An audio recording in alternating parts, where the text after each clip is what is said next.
All right. We're back. Graveyard Shift Movie Podcast, episode number 98. 69. 69. It should have been, yeah. If this movie was out by then, it should have been number 69.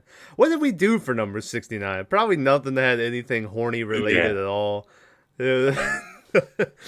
um, but anyway, this week we're checking out the kind of brand new. I think it's been out for a couple months now at this point, right? But it's still brand new enough. Yeah, you wouldn't let us watch it, Well, They it was can't. anyway. It wasn't playing, right? It We had wasn't. it Yeah, it nowhere was. near us. Yeah, I think it may have been at the only theater that we have. But I kind of didn't feel like going to a theater. It's like we're gonna be in a Pee Wee Herman situation. But this week we're checking out X from 2022, the year we're in right now as recording. Maybe you're watching this in the future though. It's 2023, 2024. This movie came out 2022. Episode And 69 was Devil's Advocate. oh, well, that's kind of horny. There's some horny stuff in there. All right. Yeah, I think you're projecting right now. Yeah. Jesus, Devil's Advocate was that long ago? Fuck me. I feel like I just did that one. Anyway, but we Wait, hold on. What's up? Hold on. The 1,000 view special Graveyard Shift movie we watched exists, right? the 100,000, yeah, exists. What is this thumbnail? This has got to be the best thumbnail I've ever seen. It's the guy in the hoodie just going, oh. Yeah, it's him when he was like, out in the woods. Yeah, man. It kind of looks like Bags in that picture, doesn't it? When Bags used to have his hood up at the, Staying low, G. Yeah. Yeah. But we watched X. Yeah, sorry. Yeah.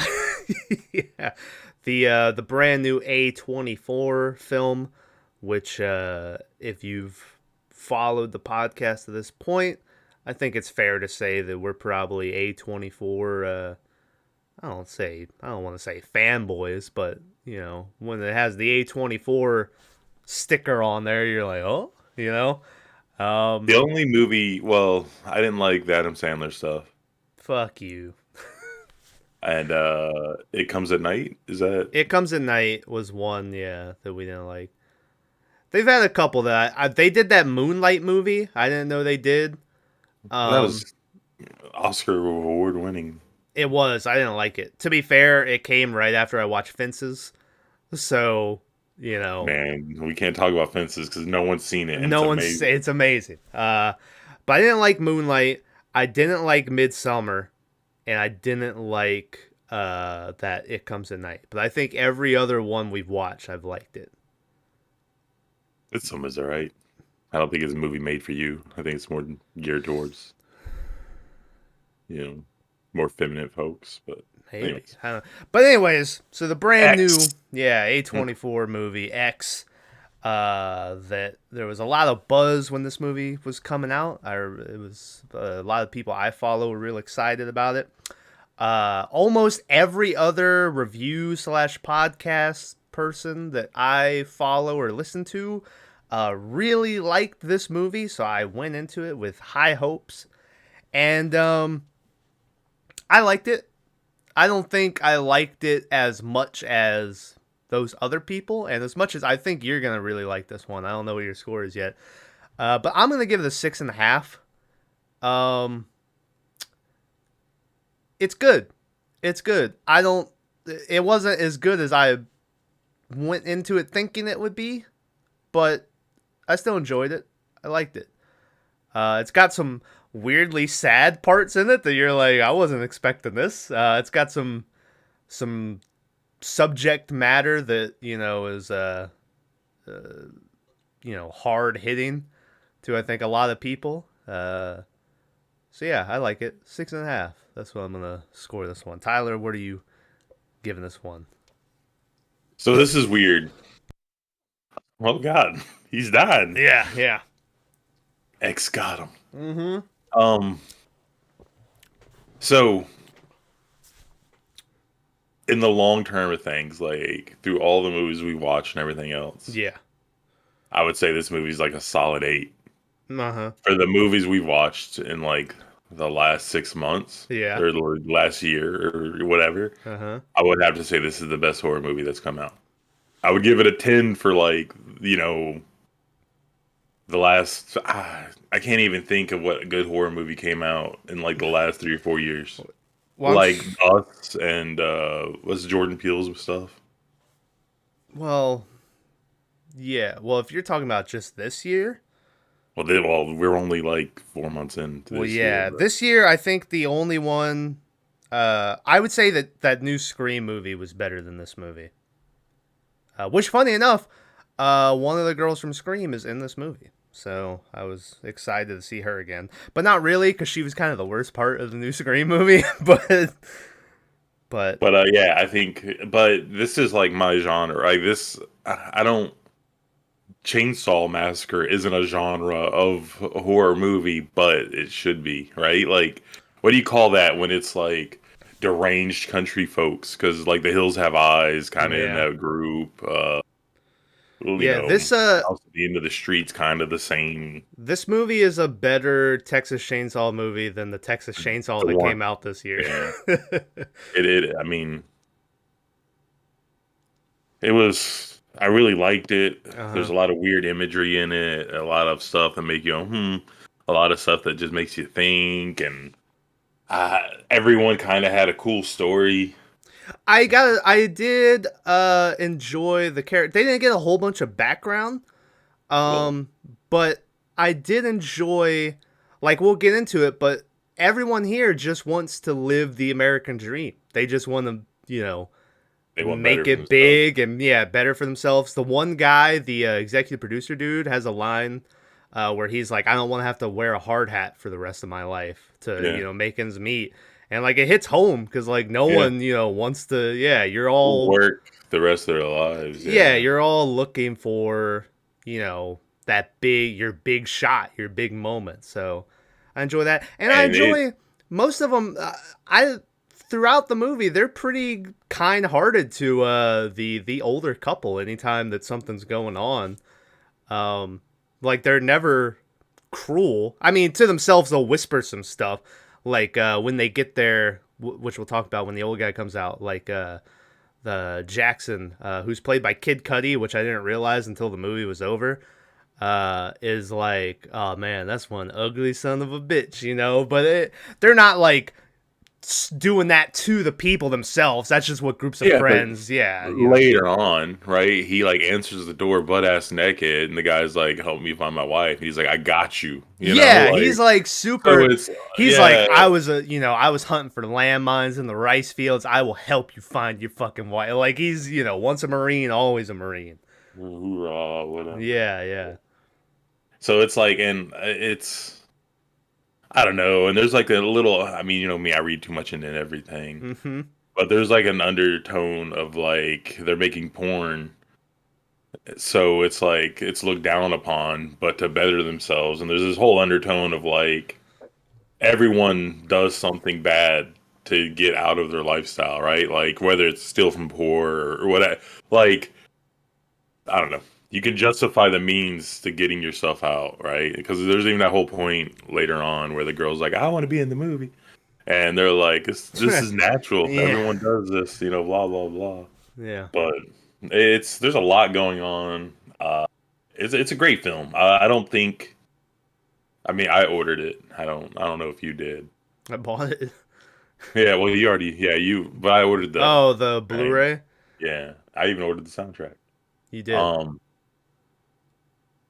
but I don't think the soundtrack's that good. Like I said, I ordered the sleeve, the Yeah. record. Yeah, that's what I put on my wall. But anyways, it's a great movie. I mean, you can't really watch it with your family though. That'd be different. No, no. And if they're in the household, a lot of turning down the volume. Hmm. Yeah, um. it's like, Anyway, look, it's what did you not what you score think. it? I gave it an 8 Okay. for overall. I gave it a 10 for like the All last right. year. All right. I could. Yeah. I was like, I don't remember. But anyway, all right. Well, hey, if we're gonna spoil X now, we're gonna ruin everything about it. So if you haven't seen it, I would recommend you watch it. All right. And then come back here. I had people who did their own podcast on the movie, and I just couldn't. I was like, I can't. I'll come back to you in 2 weeks when I've watched, X. So, you Well, can pause us, go watch the movie, come back. before we start, are you gonna tell people about your dream? Well, we said it at the end of the last one, but I guess I'll say it here if anyone didn't stick around for the end of that 2 hour and 45 minute Abraham Lincoln Vampire Hunter. I had a weird dream where me and Tyler went to the theater to see this movie, and it was nothing like what the trailer said it was. And there was like aliens and shit.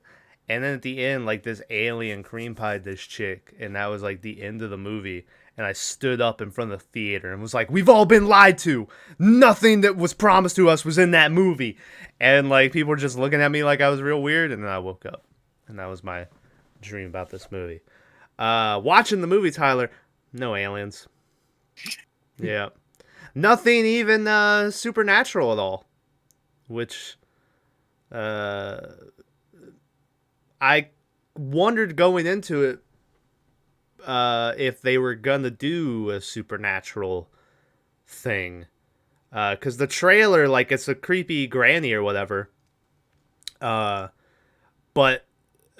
I don't know, the vibe it was giving off, it was kind of like, oh, this could go into like a witch type. I don't know, but no supernatural. Just by the way, in case you were wondering, the old lady is just the Maxine, the main girl in old makeup lady stuff. So I don't know if you knew that, or Who's the man then? the man was just a dude. Yeah, he had prosthetic. I'm a huge stuff fan too. of that Maxine lady though. Like I'm borderline obsessive in love, you know. It's weird. The bitch didn't have no eyebrows. I don't know where they were the whole movie, but I was like, you don't have any eyebrows. It was weird freckles too, which are hot. But anyway. Well, she had the freckles, but then she would like paint over it with blue. But then like the blue stuff went away at one point in the movie, and so then it was just like the freckles. But anyway, yeah, she played. That's a complaint I have seen about this movie, which I kind of agreed with. Which I thought the old person makeup was kind of shitty. But for the most part, when you see them, it's in the dark enough that it doesn't really like come across that bad. There's that one scene where as the guy's driving away, the headlights shine on him, and you see her like up close, and that's the first time I remember being like, oh. But yeah, as the movie went on, I was like, oh, this old lady does kind of look like Max or Maxine. What do you call? I call her Max, but I guess it's Maxine. I just call her mine. Oh. Wait, no, that's That's not not sweet. all. That's not sweet. No, Um, that's yeah. Get in the van. And but I was like looking at it, I was like, oh, they kind of look similar, and they kind of share like similar backstory. Like there's a lot of that, like this will be you one day in this movie. And then yeah, when the credits rolled, but that was the same lady. She was just in the old lady makeup. So also, in case you didn't know, Tyler, there's going to be a prequel for this movie called Pearl, that's based in 1918 at the start of the First World War, about the old lady when she was young. That the Maxine lady is coming back to play her again. And then I believe there is another movie. This is going to be A24's first franchise, which it's a trilogy. So it was this one, then a prequel, and then they're doing another one, which, spoiler for this movie, Maxine, who lives. The other one, it's rumored that it'll be about Maxine and her dad, who we won't go into. That caught me off guard. But that's the rumor. So there's going to be 2 more of these movies. Wait, are they going to call it Triple X, like the porno movies? Triple X porn? I think that's already taken. with Well, it is, Xander but Cage. But they might. I don't know. The next one's Pearl, and then I don't know what the other one will be. But um, I guess we should start with the beginning of the movie is the end of the movie, which the beginning of the movie is cops rolling up to the crime scene at classic 1960 or 1970 Texan cops. yeah, So cowboy hats and cowboy, yeah. Um, and they're rolling up to this farm where we already see, dead bodies under sheets. Uh, we see a hatchet that will be used later, kind of like buried in the porch. in the beginning, I was like, "Ooh, that's gonna be big." No, Yeah, no, it's not. It's not at all. And yeah, but they're walking through this mess. There's a TV on that this preacher is talking about people living in a world of sin and we're losing the youth to the devil and all this shit. And that guy will be popping up sporadically throughout the movie on the TV. Uh, as the sheriff is watching the preacher on the TV, the deputy comes in and is like, "Hey, sheriff, you should come take a look at this." And he leads him down into the basement where the sheriff sees something that we don't see, but whatever it is, he's like, "My God." And then we immediately cut to a chick doing blow in the back room of a strip club 24 hours earlier. And this is Maxine. I don't know what the fuck her last name is, but she'll be the main girl throughout the movie, which surprised me. I kind of thought they were gonna do a switcheroo with another girl in the movie, and I thought she would wind up being the main girl, but she wasn't. Um, the church mouse. Lady. Yeah. I kind of thought they would do, and they like talking about like it's kind of meta jokes where like you can't just switch up a movie halfway through. You can't add a new MacGuffin. Yeah, and the guy's like, "Well, Psycho did it. That's one of your favorite movies." And so it's kind of met because in the middle of this movie, it turns into a slasher. And if you haven't seen Psycho, spoiler: the big twist is that the lady who everyone thought was the star gets murdered. And then it's another lady is I think what's her lady? What's her name? Fucking Laurie Strode. That's her mom that gets stabbed in the shower. Jamie Lee Curtis? Jamie Lee Curtis, yeah, that's her mom that gets stabbed in the shower. And then someone else is the star for the rest of that movie. So I kind of thought they were going to do it with this one, where somehow, like, Maxine was going to die, like, early, and then it would be, like, Church Mouse, who was the star. But no. Church Mouse is the one that was from Scream, by the way. She played the main girl in the new Scream's little sister, who gets all types of fucked up in that movie. Like, her ankle gets broken, then she's in the hospital, and she gets attacked again and shit. But her character was one of those characters who she was like, I like elevated horror, and her favorite movie was The Babadook. And I was like, I don't like you. Elevated horror? What is... Elevated horror is a shitty term for, like, Hereditary and Midsummer and The Lighthouse and these types of movies where they're not like jump scare and stuff. There's like they're elevated. There's a story and meaning behind that, and that's been a term that's going around about some of these movies. The movies I like is what you're saying. Yeah, but you're never like an asshole who's like, I watch elevated horror. But that's a term that people have tried to start, which yeah. I'm not like a purist or nothing. I think everything has merit. You wouldn't have the elevated horror if it wasn't for the slashers. You wouldn't have the slashers if it wasn't for the original Universal monsters. You wouldn't have... Everything is everything. Like... But that girl in that movie was very much I don't like... I'm elevated horror is what I like. And so she to be fair, she was a snob, right? Yeah. She wasn't in the movie all that much, but so she was in Scream. Shout out. Then as Maxine's doing blow, her boyfriend walks in, who we'll learn is the executive producer of this new porn movie that they're going. What? That they're going to shoot. That all these people are like, this is our time to make it big. I'm pretty sure he probably also runs the strip club that they work at. That is just Yeah. my guess.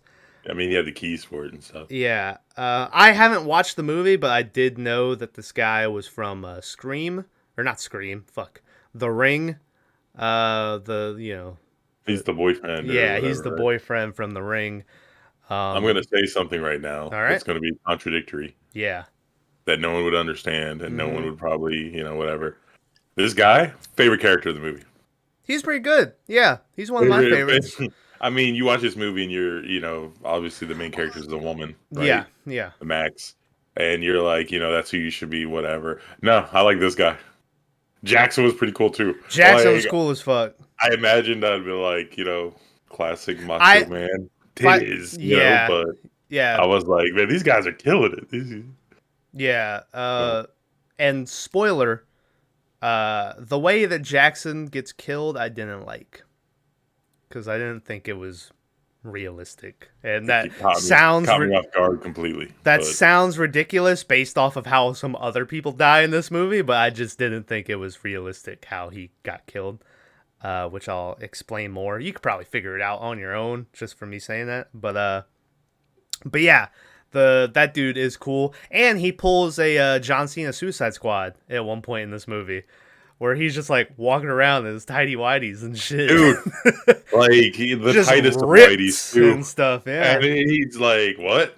All right. yeah, And he just goes walking around the countryside. yeah. I was like, man, I do that to check the mail. I'm sprinting. Like, I'm not. Yeah. So, So he comes in and he's like, "Hey, it's about time to hit the road. We gotta make it to wherever the fuck they're in Houston right now. I don't know where they're driving to. I'm sure it's someplace else in Houston. But he's like, "Yeah, come on, we gotta hit the road." And they make out, and she's like, "Okay," and he leaves. And then she looks into the mirror for a while, and then she goes, "You're a fucking sex symbol." And I was like, ugh. That's the southern accent is maybe the least sexy. is she from the South? Do we know if that accent's real? I don't think it. I doubt it is. It sounded super fake because I Yeah, mean, we live this life. This is us. This yeah, is like we hear it every day. So yeah. when she did it, I was like, "Yikes, that's I'm a not good." fucking sex symbol. It's like, oh no. And most of the rest of the movie, she doesn't have it. Like, Yeah, every now and then it would come out, but yeah, for the most part, no one. The blonde girl who I don't know her name in the movie. I for some reason want to say it was like Bobby Sue, but I don't think that's right. Bobby Lynn. Bobby, I was close enough. But her and she's from Pitch Perfect. Brittany Snow, I think is her name. She was in all three Pitch Perfects, which, as you know, big fan of the Pitch Perfect franchise. Me, Pitch Perfect 3, Pitch Perfect 1 and 2, pretty good fucking movies. So she was in that, and then she gets super naked in this movie, and I was like, "What are you doing? You're supposed to be singing a cappella or so, you know." But her southern accent, I thought was well done. It This wasn't like lady is from London. the main one. Yeah, Okay, yeah, makes a lot more sense. yeah.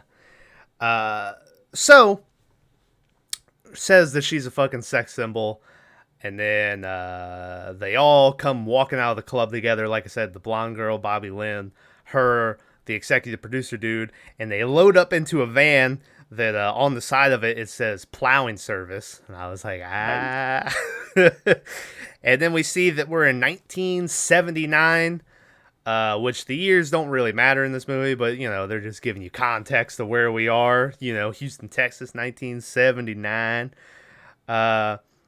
Inside the van, this will be the whole group of the cast here. Like I said, the executive producer dude, who I don't know his name. That's probably how I'll be referring to him throughout this podcast, as the executive producer dude. There's Jackson, played by Kid Cudi. who I don't know if it's Kid Cudi's film debut, but I know it's his horror debut, and definitely one of the highlights of the movie. Shout out Kid Cudi, Day and Night. That song, that's pretty good. Let's be honest. I mean, I liked him and everything, but he didn't really have much of a role, right? Well, yeah, but the role he did have, I mean, let's be honest. No one in this movie really had that big of a role, right? Except for Max. yeah. Everyone And else to are be kind of fair, like, and she has two roles, so yeah.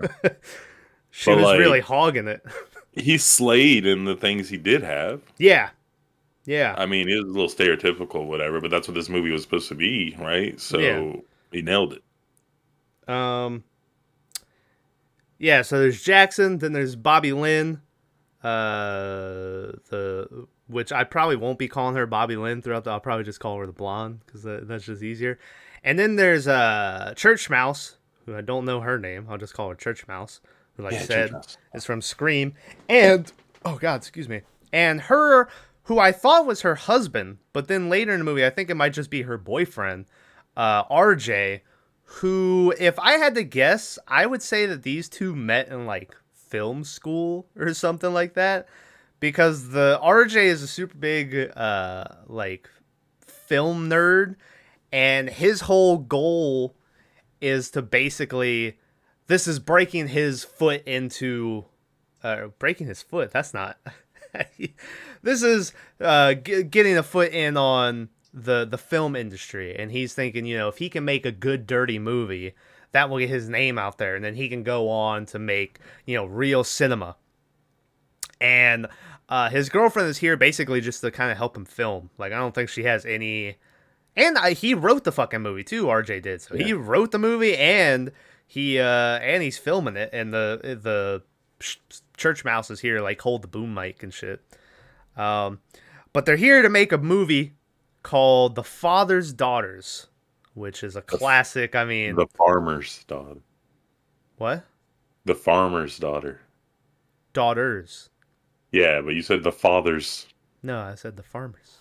I don't know. Well, let's see. Fuck you, buddy. We'll have to see if this is. Fuck you. So they're driving, just rolling up joints, what you do in these types of movies. They stop at a gas station, and this is when I messaged Tyler. I was like, this movie is just horny Texas Chainsaw Massacre. I mean, they're stopping at the gas station and everything, Movie shot in New Zealand, I think. It's like New Zealand. I'm pretty sure Texas Chainsaw was filmed in Texas. The first one, I want to say, funny enough, that last one was filmed in like New Zealand. Like, it was yeah. When they get inside, Maxine is talking to her boyfriend, and we get a little bit more of her motivation, where she's like, I deserve to be famous. I do not deserve I deserve, what is it? It's, I don't deserve a life I don't want, or something that she keeps saying. I deserve the life. Wait, no. Yeah. How does she say it? Oh, yeah, man. it's fucking us up. I do not deserve a life I do not deserve. But that's not. Yeah, I don't remember how she said. It's something about she will. I will not life accept the life I do not deserve. Is that it? I can't remember now. It's something along those lines, but she says it throughout the movie, and then that kind of leads into the reveal / twist kind of at the end.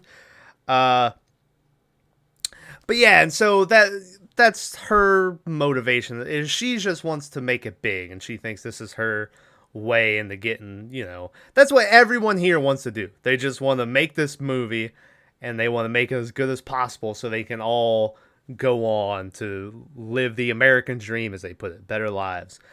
Also, as they're inside, she says that she doesn't like RJ's girlfriend, and says that, she never says anything. She just sits there and stares at everyone, which planted in my head, I was like, ooh, is Church Mouse going to be like the hitchhiker, Yeah.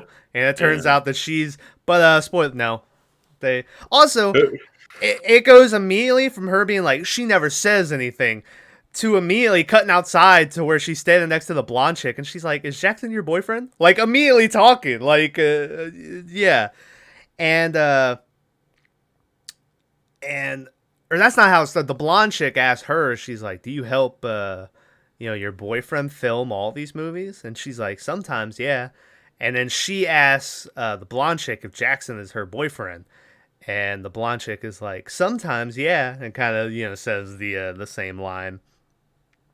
Um, Here they're filming the first shot of the movie, which RJ has like this whole plan for it, where it's Jackson like filling up the tank, and he's like got the shot lined up perfect, and he's like, I know exactly how we're gonna do this. And then as they're filming it, Blondie, who's like the porn veteran, like she knows is like, well, if you lift the camera up, it'll look like he's using his cock.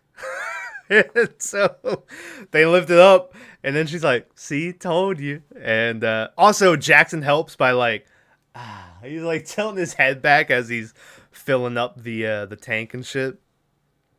But yeah, they are outside. They're talking some more, and this is when we get more of them talking about they want to live the American dream. This is when the executive producer dude drops the line that he doesn't want to wear a hard hat the rest of his life to make ends meet.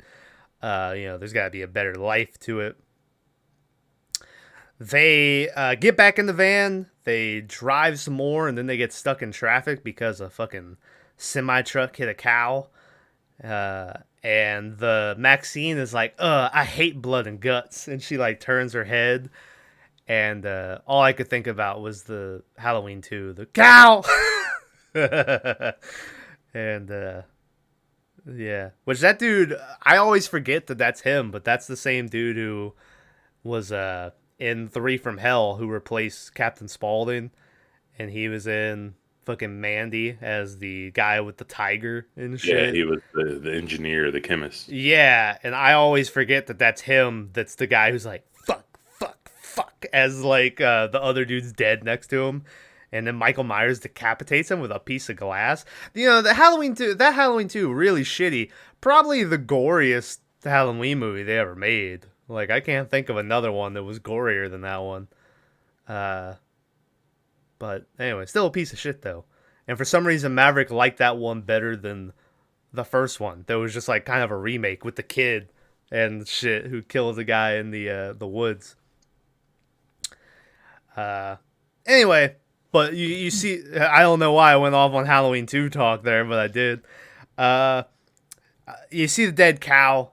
Girl says, "I hate blood and guts," and that's kind of like, oh, well, wait till you find out what movie you're in, Yeah. They pull up at the farm, and immediately Jackson and the blonde chick are like already making out in the back, and you can see that Church Mouse is like she's like, I don't know if I should be here right now. This is when she asks RJ why he's here filming this, and like they're making smut and stuff, and he has the line that was in all the trailers where he's like, "It's possible to make a good dirty movie." That's what he says. Yeah, he's like, I'm gonna make this classy, and Yeah, which this is gonna be a good film. I think once again he's just kind of fooling himself into believing that that's what he's here doing. He's trying to convince himself that no, I'm trying to make a real good movie, and which I mean they were. Like they're trying to make it as good as can be, but at one point I don't remember who said, or I think she even says at Church Mouse, she's like, "No one's coming here for the story; they're coming here to see tits and ass," Yeah. And so as much as RJ likes to say different, that's what he's here to do. The executive producer is like, all right, stay here. I'm going to go talk to the dude who owns the farm. And he goes and knocks on the door. He does the classic, which is how I knock on all my doors with my job I do. And That's called shaving a haircut, right? What? Because you knock and it's shave and a haircut, 2 bits. That's what it's called. I always dun, dun, dun, dun, Yeah, shave and haircut, 2 bits. Like Listen, that's just educate. None of these people have given me a shave or a haircut. I feel cheated. That's where I come. Ask your father later All right, I'll ask my papa. if he Um, knows what it is, and he'll be like, "Yeah, shave an haircut, idiot," and you'll be like, "Oh." yeah. Uh, Anyways, sorry. so he knocks on the door and he waits for a second, and then the old dude comes down the hall carrying a double barrel, Oh, and well, no, he doesn't have it yet. does he not? He's like, "Who are you? You Yeah. from the What are county?" you doing here? You from And the then he grabs county? it from beside the Yeah. door. He's like, this here is private property. I have the right to shoot you. And the executive producer's like, whoa, whoa, we talked last Tuesday, we're, from Houston or whatever. And he's like, and the old dude's like, oh yeah, you wanted a place to stay, right? And he like puts the shotgun down. The guy's like, oh yeah. He's like, you had me scared there for a minute, old timer. And the dude's like, it's empty. I mostly just wave it around. It gets the job done. And the dude's like, oh, I understand. I keep the same thing in my glove box. And immediately I wrote down, well, that's going to come back That's later. um, and like I said, I like that the old dude, after that intro, like they immediately, like the old dude seems like, not later, but seems like a character you would find like kind of where we live. Like that whole like it's just empty. I just wave around sometimes to and like they were immediately like friendly with each other. They weren't like I like the oh, characters. I mean, yeah, he was pretty friendly for a bit, but Yeah, then, yeah. well, even at the end of the conversation, he's like, "I don't fucking like you," or Well, whatever. that's later.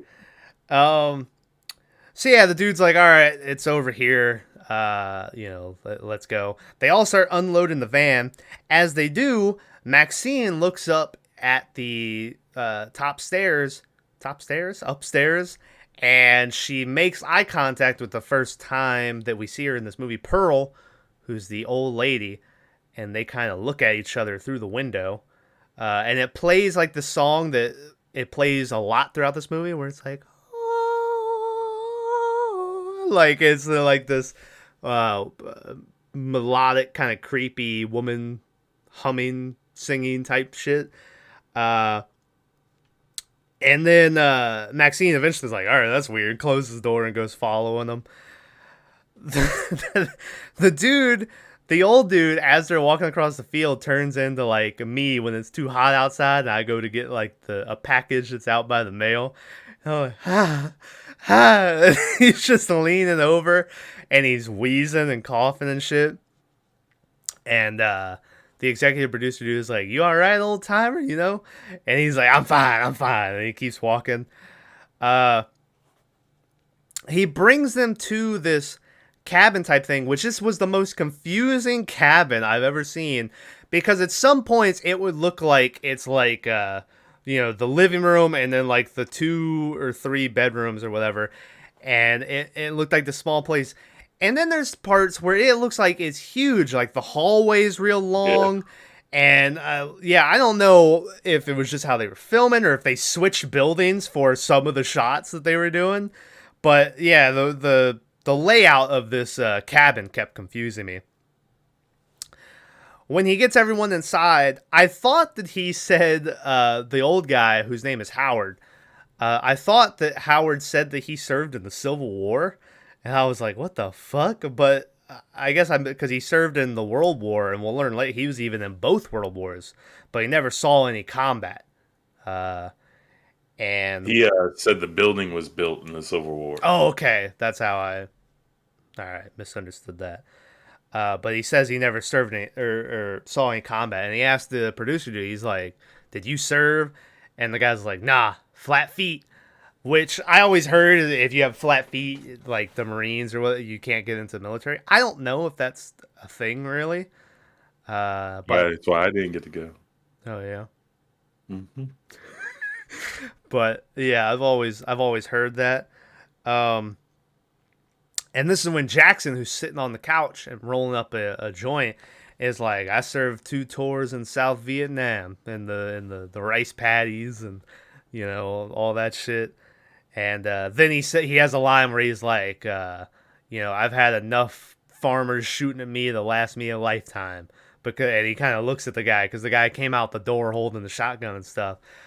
Which, spoiler, there's a lot of foreshadowing of people's deaths in this movie that, you know, I'll go over more at the end of the movie, but that's one of them right there. I can never tell because at this point, and stuff that happens later, Uh-huh. if the farmer doesn't like Jackson, or he is like, there's like a mutual respect there. I can't ever tell because the Jackson's like, yeah, serve two tours, whatever, and the farmer's just kind of looking at him Uh-huh. with that open mouth, gape of Yeah. a dumb Southerner. But like, he's just like, but like, and I'm like, is he cool with it? Is he like Yeah. respectful? Like, I couldn't figure it out. I I'll don't have to know. watch again and see if. There's that thing with like that connection through military and stuff. Like even the Hateful Eight, which I think both you and Bag say it's Tarantino's worst movie, which I don't agree with. I think Jackie Brown is a lot. Like, you know how I feel about Tarantino movies. I think Jackie Brown's a lot worse than that. But there's a scene in that movie where Sam Jackson, who was served, was a Union soldier, and I can never remember the guy's name, but he served for the Confederacy, and they don't like each other. But they have a whole scene where Sam Jackson goes over and sits next to him and gives him a pot or a bowl of stew, and they kind of talk about, their time on the battlefield, and like from two complete, and they don't like each other, but they have that mutual connection of they were both on the same battlefield, same war. Obviously, with Howard, Yeah. he never saw any, but there was that. And then Sam Jackson proceeds to tell him a story about how his son came looking for a bounty and he made him suck his dick in the cold and then left him to freeze to death. But that's a whole. But before that, they had a real nice talk with some stew and stuff. So I don't know. And there could be some stuff said that maybe Howard was kind of feeling out because there was a part of this movie that I didn't catch on to at first, and then later as I was reading stuff, I was like, oh, that's what was going on there. So there's a thing where maybe he was feeling out like, well, how do I feel about this guy, Yeah. So but anyway, after he says that, he's like, I don't think I like you folks very much. And he's like, and my wife is next door, which, I mean, obviously there's only one more house. So he's like, I appreciate if y'all would be, quiet, or not quiet, but considerate and, keep down or something. And then he like leaves. As he leaves, this is when Church Mouse asks the executive producer dude, she's like, he doesn't know what we're actually over here filming, does he? And dude's like, duh. He's like, and we're not gonna fucking tell him either, So, okay. if you read the reviews of this movie, not reviews, but like the trailer, synopsis, or whatever, they're like, old man goes crazy when he finds people filming dirty movies or whatever. That is in no way what happens at all. No, not even. That's not even why people start going crazy. So, subconsciously in your mind, I think your dream was right. Yeah, they lied. I wanted to get into this, but like I didn't want to. Like I figured you wanted to do it here. But the movie is a lie. Yeah, you were wrong with the aliens. I was. But you were right. Yeah, like because everything, anyways. Yeah, everything they said was wasn't true at all. Yeah. So, which I don't know why that would be the synopsis of the movie, because in the trailer, I mean, like I said, and we'll get to it, which I will say, I will take something back, because there's a character that I said in the trailer, you literally see him get killed, and I was like, well, that spoils that guy's not going to make it. And then they only show you the very beginning of the kill. So I will say, I think they made up for it, even though I knew that guy was going to die the whole time. But in the trailer, I mean, it's very clear that it's the granny who's going to be doing, all this stuff. But, anyways. As the guy leaves, they watch him as he gets in his truck and he drives away to go pick up some groceries. And so then there's basically a fourth wall break here where the executive producer is like, all right, I think it's time to give the people what they paid to see. And we cut to like boobies. And it's they're finally filming the porn. The blonde chick and Jackson are like banging on the bed. This is your first this is your first scene where it pans over to Church Mouse, and as she's filming, you can see her face where she's kind of like, oh, and that's the first little indication of what's to come with that. As they're in there filming, Maxine, who now is wearing overalls with nothing underneath them, so it's just Super like hot. side boob the whole time. Yeah, it was good stuff. This is the first time I noticed that her eyebrows were missing, and that's all I could focus on the rest of the movie. But as they're filming that scene, I gotta Google because I didn't realize that at all. yeah, just look up. I don't know how you do it. Look up her in the movie, and like I don't know if they're super thin or what shit, but they're not there. Like it's all forehead.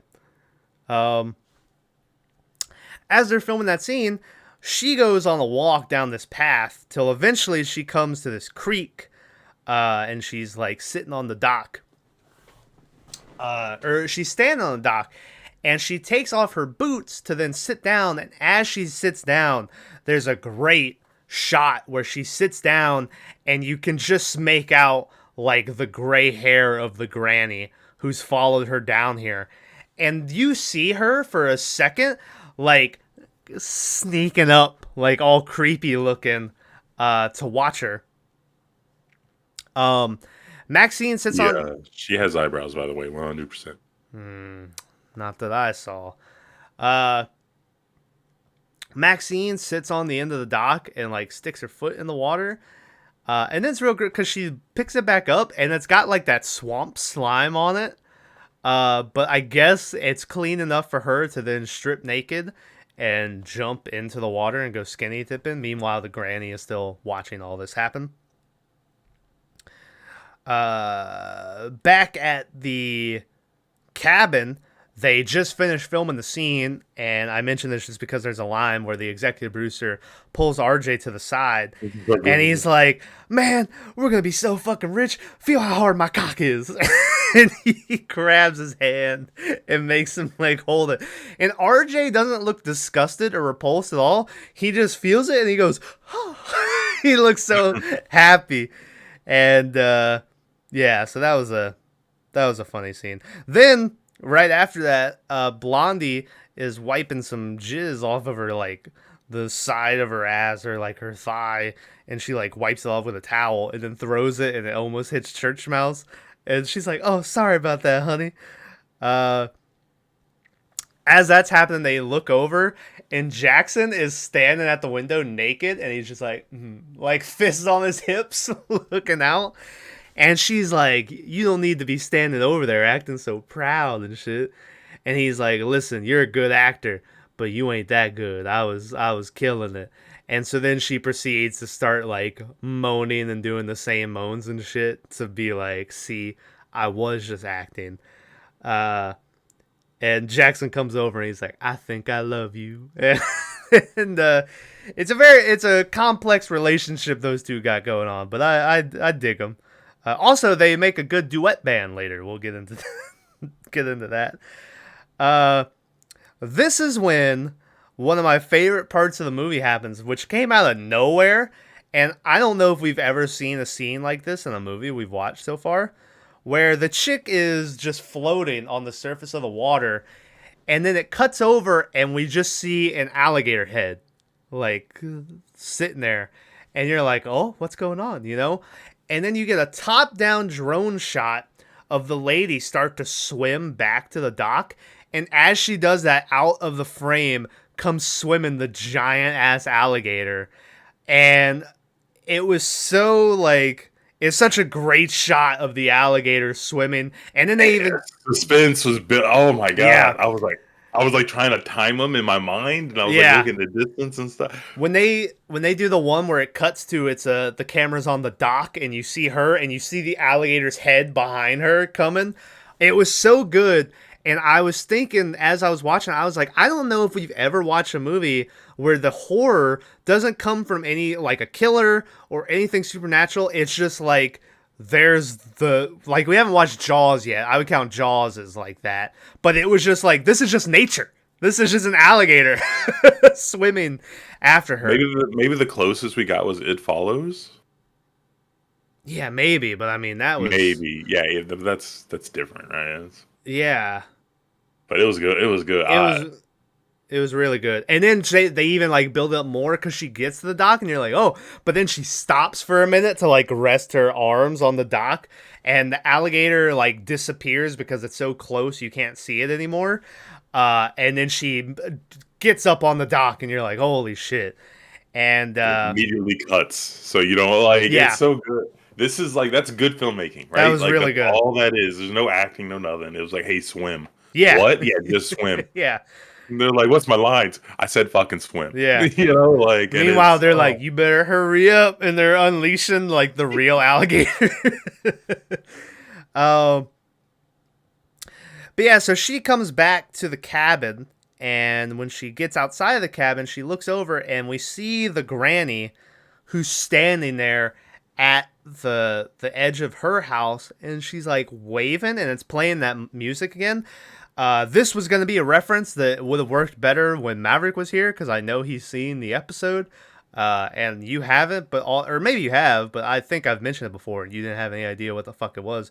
For some reason, all this reminded me of was Courage the Cowardly Dog, bring back the slab, and the standing there or whatever. And for some reason, that scene with the girl, and she's kind of like the wind's blowing her like robe that she's wearing and shit. It's all reminded me of. If Maverick would have watched the movie and he was here, he would have been like, oh yeah, but. Yeah, nah. he ain't here. So also I gotta say I learned in the process of this my phone is racist because I put in I was typing and I put in Granny standing at the house who waves at her reminded me of the scene in Courage with bring back the slab. My phone autocorrected slab to slaves. I went, holy shit. I was like, no.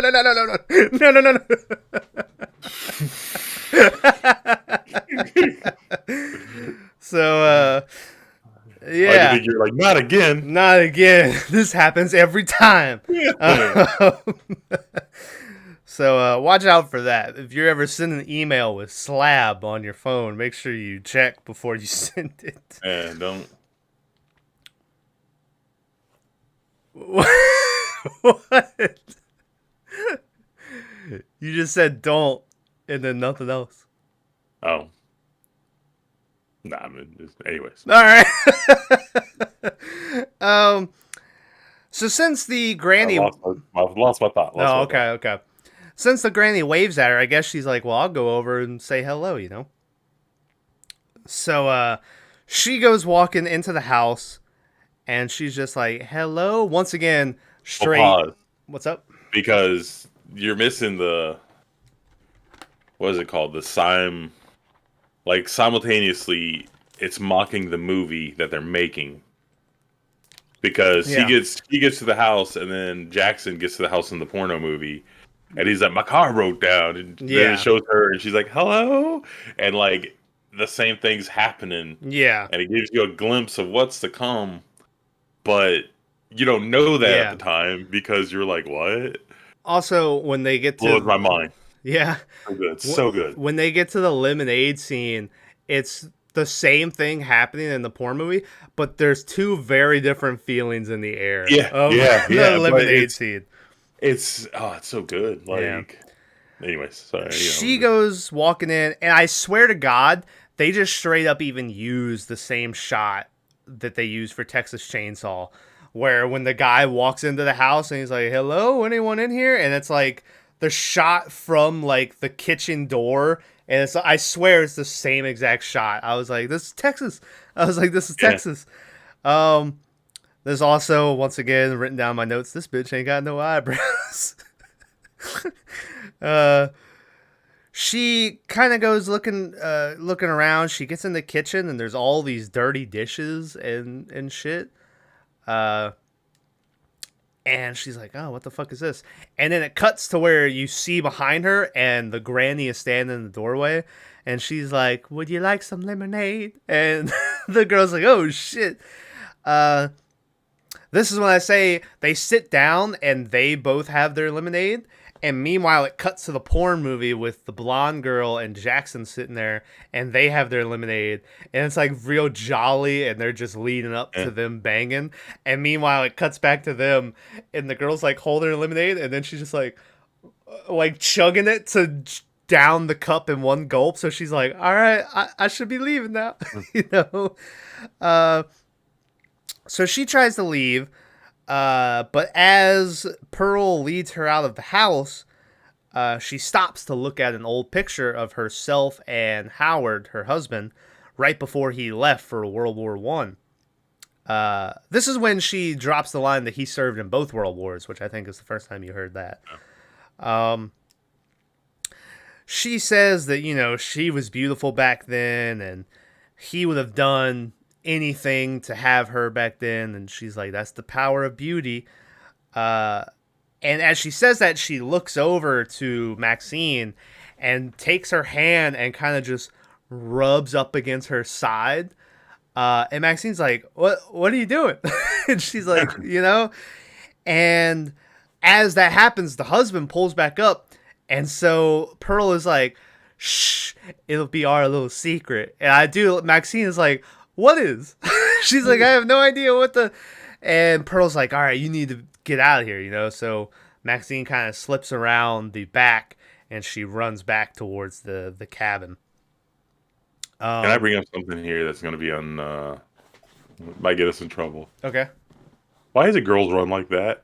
The She like... runs that? Yeah. It always reminds me of Family Guy when Stewie's like, look at him. He runs like a Welshman. Doesn't he run like a Welshman? And I'm like, I'm always like, why? I don't know. Maybe. Also, when she runs back, we get a real cheap jump scare where the executive producer is like, hey! And he jumps out, grabs her, and he's like, we've been looking all over for you. We're losing daylight, So she immediately goes back inside, runs to her room, locks the door, and does some blow to calm down like any normal person would do. And she does some blow, and then she looks in the mirror, and she's like, you're not going to wind up like that, And that might be the first, not indication, but the first kind of mention of what the movie I think is really about, which is, there's no fighting that. Like, you're going to get old and you're going to die. And Pearl's whole character that we'll kind of get to is, she's just a super horny old lady that can't, and she's not beautiful anymore. No one sees her as a beautiful woman, she thinks. And, and it's just, there's a one line where, the blonde girl, when they're sitting around and they're talking or whatever, she has a line where she's like, one day we're going to be too old to fuck. And to me, that's what that whole movie was. The whole movie, yeah. Yeah. And, it's a real weird thing because Pearl is like, you feel bad for her. And then later, once stuff starts kicking off, you're like, all right, well, gotta get rid of this bitch. And then there's a scene real near the end. It's made like, and you're kind of like, as it's happening. But as I was thinking about it, I was like, well, why is it, like these are just, they're people who will, no, it's very, it is, I know, but one day that's going to be everybody like that. And one day you're going to be the person who people look at and are like, there's that Tom Segura joke. Yesterday, what are you talking about? There's that Tom Segura joke where he's like, he doesn't want to live to be 80 or whatever. He's like, I have my dad's friend who was 87. He knew he was terrible to look at. He would come around the corner, but I'm coming around, don't look at me. He was like a goblin. And, so that to me was what this whole movie is about, is these people who Well, it's about like superficial and about how beauty fades and stuff like that. Yeah. And the thing I took away was like, so Pearl was hot, right? And she got this I mean, man. Pearl literally was Maxine. As a matter of fact, I didn't mention it, but when Howard is at that scene where he's like, I don't like any, there's that part where he's staring at Maxine, and the executive producer's like, why are you staring at her? Been a while Are you since you've eyeballing seen. my future wife? Yeah. Yeah, been a while since you've seen, something like this, haven't you? And now think about it, they're literally played by the same actress. So literally, to him, it was probably like looking at his wife back when, she was a dancer in 1918 or whatever. But anyway, go Yeah. ahead. What you were saying? But it's like the lady threw her cards in with this guy. They fell in love, whatever, right? Mm-hmm. But then the guy, for some unknown reason, his heart, I don't know, they didn't go into detail, can't make her feel loved. Is that the Yeah, best way to phrase it? we haven't gotten to that scene. It's kind of sad. But so it's like her beauty's faded. Yeah. Now she can't get love, and then it's like, but the one person who's supposed to love her can't, and it's very sad. Yeah. Like we did that episode where it's like, are the hero or the villains really Now monsters? that's a thing because I would say that I feel bad for her, but in no way do I think she was justified. So, that's a difference between we were trying to find a justified Yeah, just villain, to justify. but Yeah, yeah, but you can feel bad for him and be like, well, still, fucking come on. but yeah, I mean, because we know things, but Yeah. you know. But anyways, So what is this? Oh, so then over at the house, the old dude, when he goes back inside, he sees the lemonade glasses on the table, and so he knows that like someone was there. Which, thinking back to it, I don't think that really affects the story at all. That he knew someone was over there doing lemonade. Oh, it might have been for one character, but I'm not sure. But it could have been. Right after that, we cut over to a scene of them in the barn. Wait, yeah, they're shooting a scene in the barn where it's now Maxine who's doing the scene. She's like milking the cow, and Jackson comes in, and she's like, "Oh, my sister was always jealous. I was younger and prettier." And as it does that, it like cuts to the old lady who's upstairs, and there's a bunch of creepy ass dolls around her, and she's like putting on makeup and doing her hair and shit. Um, and I kind of thought that was, that line of she was always jealous of me. I was younger and prettier. Then cutting to her, I thought that was good. Then they started filming the boning, and I got mad because Maxine looks into the camera at the very end of it, and I was like, I was like, rule but number one. I think that was to signify that she was looking at the old lady, not the camera. Well, it was before that because she looks in the camera, and then after that, the old lady creeps around the barn and stares in through the window and sees them, and then she looks over, and I don't think that she really saw her. But the way it's Yeah, yeah, the way it's filmed make it seems like that she sees the granny spying on her. And then it does a split second cut to it's the old lady who's like riding on Jackson. Uh and then that scene's done. The Oh, and right after that is when we go to the old lady goes back to the house now, and she's all dressed up, and so she just watched these people boning in there. She's got makeup on, and she goes in where Howard is sitting, and she puts on some music, and she real slow starts to like shimmy like that, and I was like, oh no. And Howard's like, we talked about this, and he goes to leave, and she's like, no, stay right here. And so she's like trying to dance on him some, and this is when he's like, my heart, I can't take it. And he like walks out, and you see her just left, all sad and shit. And that's not even the sad, because it's about to get way sadder, but she's like, oh. And then we cut over to them back at the shack after a hard day of filming. And we get a shot of the dude cutting a stick of bologna with a knife. We get through this whole movie, not a single dick gets chopped off. Were you surprised by that at all? no, You don't really get to see a dick at all. The only dick you see is like a A dead dude dick. shadow. Oh yeah, yeah, yeah. Yeah, and I was like, well, that's Forgot. not very fair. It's, I know, you like do see that other movies. shadow that Yeah. I think might have been a prosthetic because it was like down to homie's knee. The thing is like in all these movies lately, no one's really shied away from showing dick. Yeah, and then this is the one movie that This didn't is the show. movie called X, Yeah, and I think maybe they did, but then the rating, and then we're like, all right, well, maybe. But I mean, I thought for sure going into it, I was like, someone's dick's getting chopped off. I mean, it's a porn movie. I was like, obvious. But no, no one's dick is chopped off. Um, as they're all sitting around, Church Mouse is like staring at Maxine, and Maxine, who doesn't like Church Mouse, is like, "What are you staring at? What?" And she gets real defensive and shit. I don't know why they don't like her, but I mean, I know why, but I've heard theories that it's kind of like why Pearl didn't like is because Church Mouse is like younger, and so I looked at her, she's only 19 in real life, so just made that cut to be in this movie. And so maybe she's looking at her like, that girl's younger and prettier than me. Because to me, Church Mouse was the best looking girl in the movie, which is funny because she's the one who shows the least amount, I don't except for think didn't that think she showed anything. she doesn't. There's that scene where she's in her underwear, Yeah, but that's about it. And it's almost like one of them things where, well, these girls are so showing so much that you're like, well, what about this girl who's, um, but yeah, so I've heard or I've seen theories that maybe she feels threatened by her, that she's prettier and younger and stuff. But yeah, I don't know why she didn't really like her.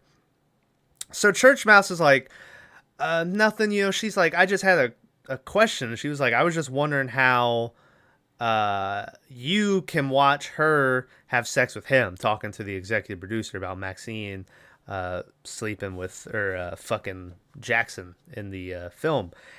And they're like, it's just different. It's a movie. It's not real life and shit. And they're like, and it's just sex. They're like, everybody uh, wants it. yeah, everybody wants it. Everyone wants to watch it. They have a line where like, we make them feel uncomfortable, but they can't look away. And uh, all this shit. Um, and RJ too is sitting there, and he's like, yeah, it's just when the cameras are rolling, it's a different thing or whatever. Work. Yeah. Yeah, and so I do like that Church Mouse at the end of that is like, well, I'm not sure I agree on all that, but she's still cool with about it. She's still like, all right. So she wasn't like super judgmental and shit. She was like, well, I'm not sure I agree on all that. She's all about, well, what about love and everything, and yeah. This is when we get a campfire, and I just keep saying that there is no campfire, but it just reminds me of a campfire where Jackson is playing guitar, and the blonde chick is singing, which I was like, of course, because Pitch Perfect. And they're doing a rendition of Landslide by Stevie Nicks, which whenever you do that, I mean, that song has been used to death and Yes, yeah. everything. So you're kind of like, all right, but I mean, in the context of what that song is about, I think it works really good here. About I've been afraid of changing, kids growing older, I'm getting older too, and I feel like a kid in my heart, and all this shit. I still can't help but every time I hear it, think about South Park, that episode where I think it was Stan who fucking everything he liked turned into shit, Yeah. and yeah, and like he doesn't like anything anymore, and all his friends are like hanging out, and his parents are getting divorced, and like that's how the season ends, with the sad montage of Landslide. And that one hits because I have a lot of shit where I'll listen to like stuff I used to like, and I'll be like, man, this is shit, and like What's that band you sent me that had Corey Taylor in it that I hated? horror. Yeah, there you go. Shit band. Is that what Yeah. you're Well, talking you about? never liked. No. I'm saying you. Is Um. that where you listened to it and you went, how did I ever like this? No. Well, that was 2 weeks old, so I. um. But Using Games Pass, but it yeah, moves. and I've heard that apparently that might they thought about making that the end of the show because at that point Matt Parker and Trey, is that Matt Parker and Trey Stone? Trace Yeah, Town, yeah. we're so tired of South Park. That whole episode is basically them being like everything we like doing on the it's like all shit, and everything they're trying to do new is shit, and they weren't, and it was real like meta and stuff, but then they ended up coming back. But anyway, every time I hear that song now, I just think of that. But they do it here, and they have a split screen of them all having fun singing the song, and they're hanging out eating these sandwiches, and just the saddest fucking Pearl is up in her room wiping off the makeup, all old and just, and her husband can't sleep with her, and just like going to bed sad and everything. And I was like, holy shit, I wasn't expecting to be hit with these emotions right now. What the fuck is going on? Um, yeah, and it was really, it was good. It came out of nowhere, but it's something. And then immediately after the song gets done, Church Mouse is like, I want to be in the movie. And everyone's quiet, and then RJ is like, what? And she's like, I want to do a scene in the movie. And RJ is like, no. He's like, I will say what I is because RJ never once says, well, I don't want you to be in the movie, because I'm not comfortable with you doing that or whatever. He never says that. He just keeps saying, well, it doesn't make sense. He's like, we have the script, and we can't just change it in the middle. And that's when they drop the psycho nod, and Well, so he doesn't say it, but he's trying every excuse yeah, to not say it. yeah. How would you feel, Thomas? I don't know. Well, I put myself in RJ where like. RJ was given every sign he could to that girl that he didn't want her to do the scene. But she was, and then there's a line earlier where when they were talking about them filming the dirty movie, RJ drops like when did you become such a prude, And so she throws that line back at him.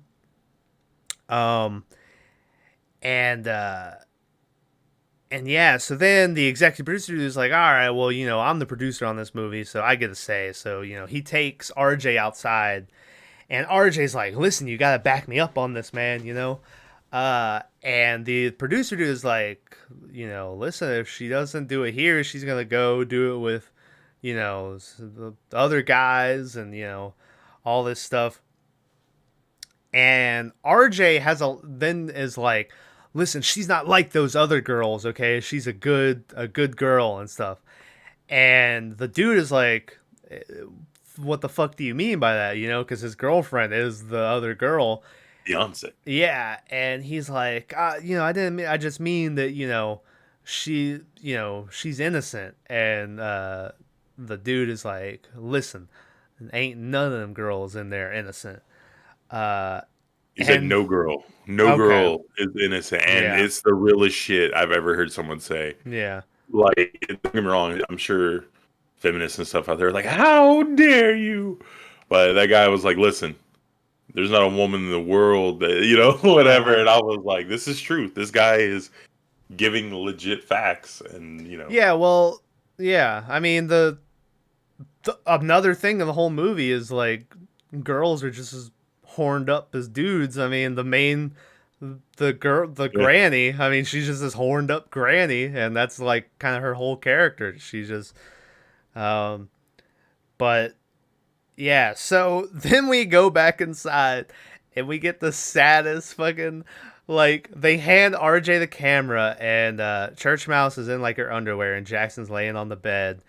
And you can see as he's bringing the camera up to his eyes, he's got like, his eyes are all wet. He's got like tears in his eyes, and he like brings it up, and he just has to film his girlfriend shooting this scene.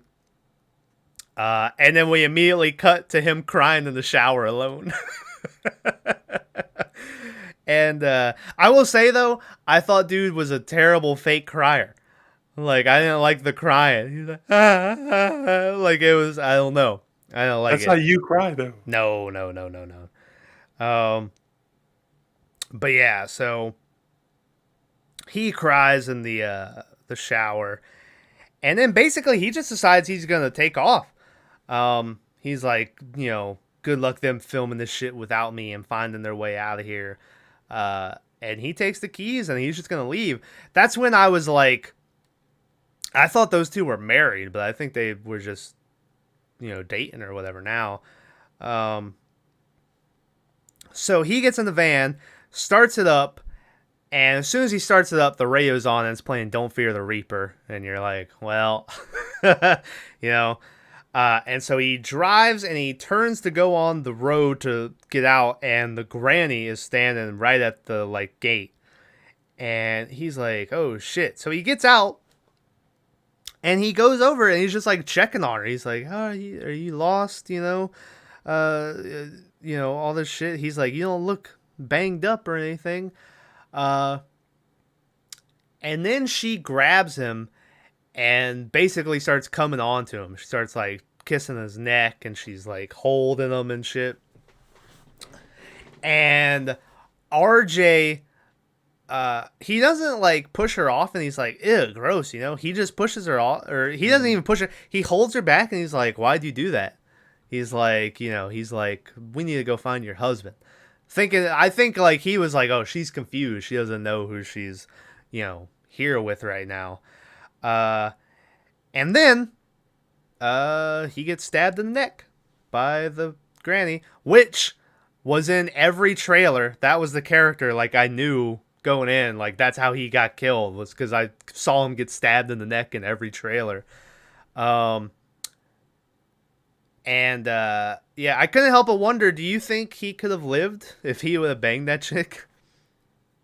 No. I thought so, maybe at first, and then later when we learned some stuff, I don't, That's what, yeah. I don't think so.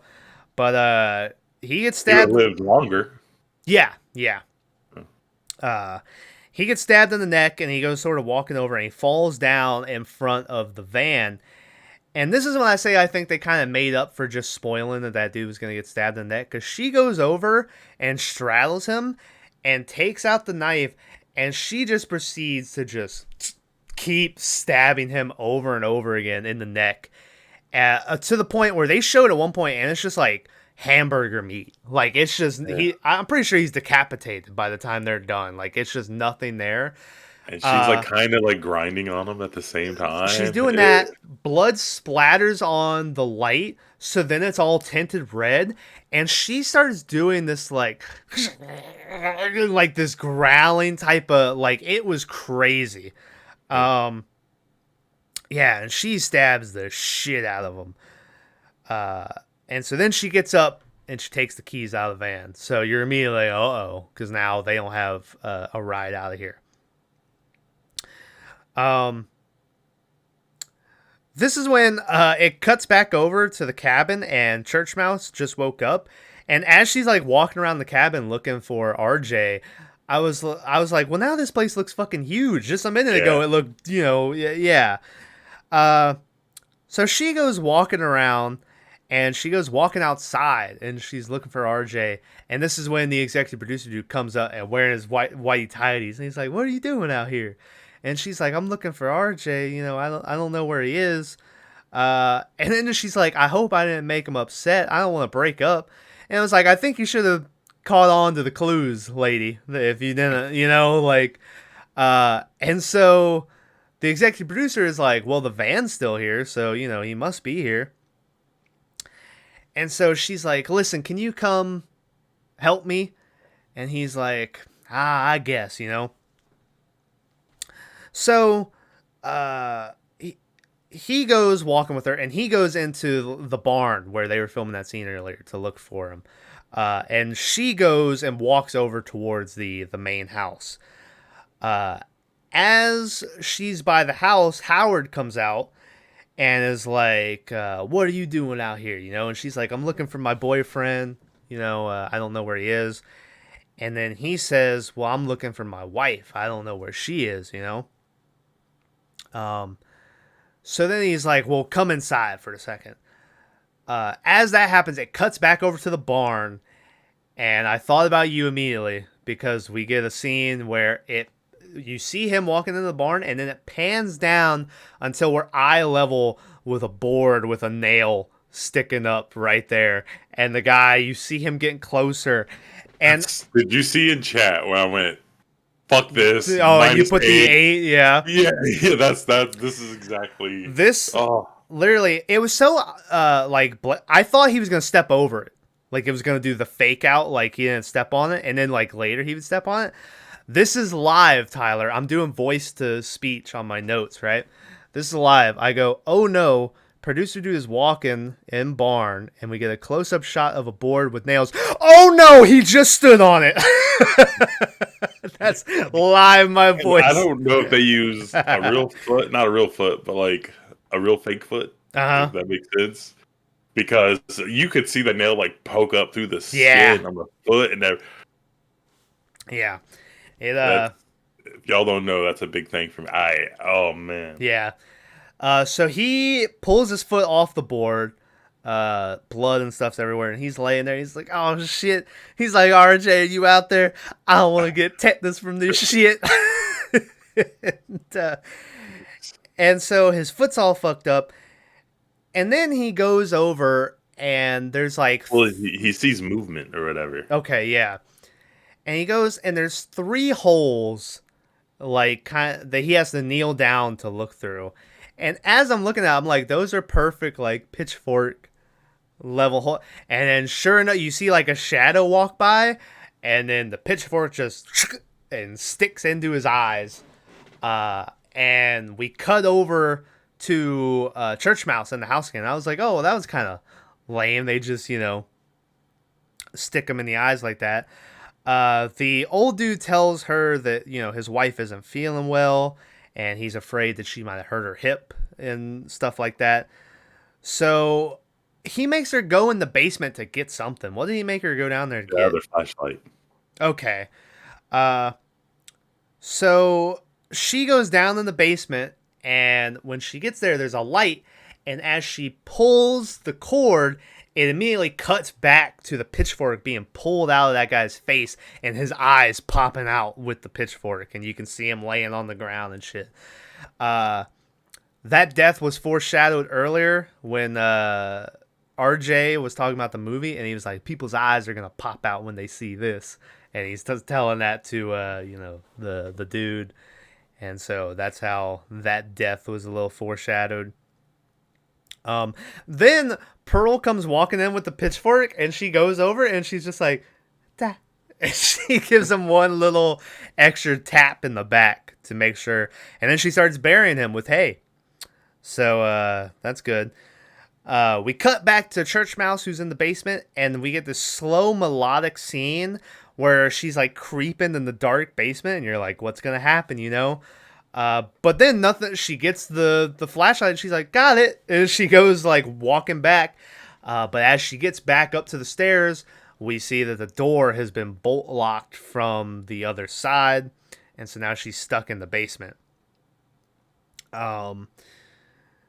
When she turns the flashlight on to look around in the dark, she pans over, and we finally see what the sheriff saw in the beginning, which is this naked dead dude strung up, standing there. At first, I thought that was RJ, but apparently it was another dude who was just there, which RJ, I think, is found by Maxine later. She said, like, his dead body was still just laying in front of the van. Yeah. So you don't know it yet, but that Volkswagen in the lake, yeah, I think is that dude's car. Yeah. Well, also apparently there's a scene, and just a second after this, where Jackson is drinking milk, and as he's drinking it, you can see a missing persons, and there's 2 people. Yeah. Apparently, one of those guys was that guy in the basement. This is when I didn't put this together. Apparently, that guy was a sex slave. And, so Howard, seeing as how he can't satisfy his wife, they just kept this guy down there, and she would go down there and just rape him. And yeah, so that was what was going on. And that's what I mean by when I said, he might have been scoping out for the next, because that guy's dead. And Yeah. so they're like kind of trying to. And so Church Mouse, who's locked in the basement, apparently is the next chosen. Howard's like, all right, well, I got Church Mouse. And then later, we find out that Pearl wants Maxine. She's like, well, there's something special about her. So we get that whole nugget thrown in there where apparently they're keeping sex slaves to satisfy Pearl and shit. What the fuck? Hold on.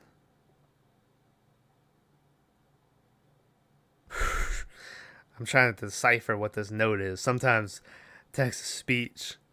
What does it say? Just read it out. This is what it says. I think that's RJ. Kind of messed up the only. Oh, this is what. So this is what it says. Let's see if you can decipher what it says. I speak fluent Thomas. I think that's RJ. Kind of messed up. The only Dawn we're in this movie is dead dude dog. Yeah, you're talking about how the only dick you get to see is on a dead guy. Yeah, the only dong we see is dead dude dong. Yeah, Is what the note was. So glad we figured that out. This is when we cut back over to Jackson, who hears a noise while he's in bed, and he is like alert. And I like that extra little touch because we've gone over. He served 2 tours in South Vietnam, so it makes sense that he would be alert and ready when a sound like that pops off, and where he's sleeping. So he wakes up. And he goes out, and this is when he goes in the fridge and he drinks that carton of milk, and I saw the missing persons thing.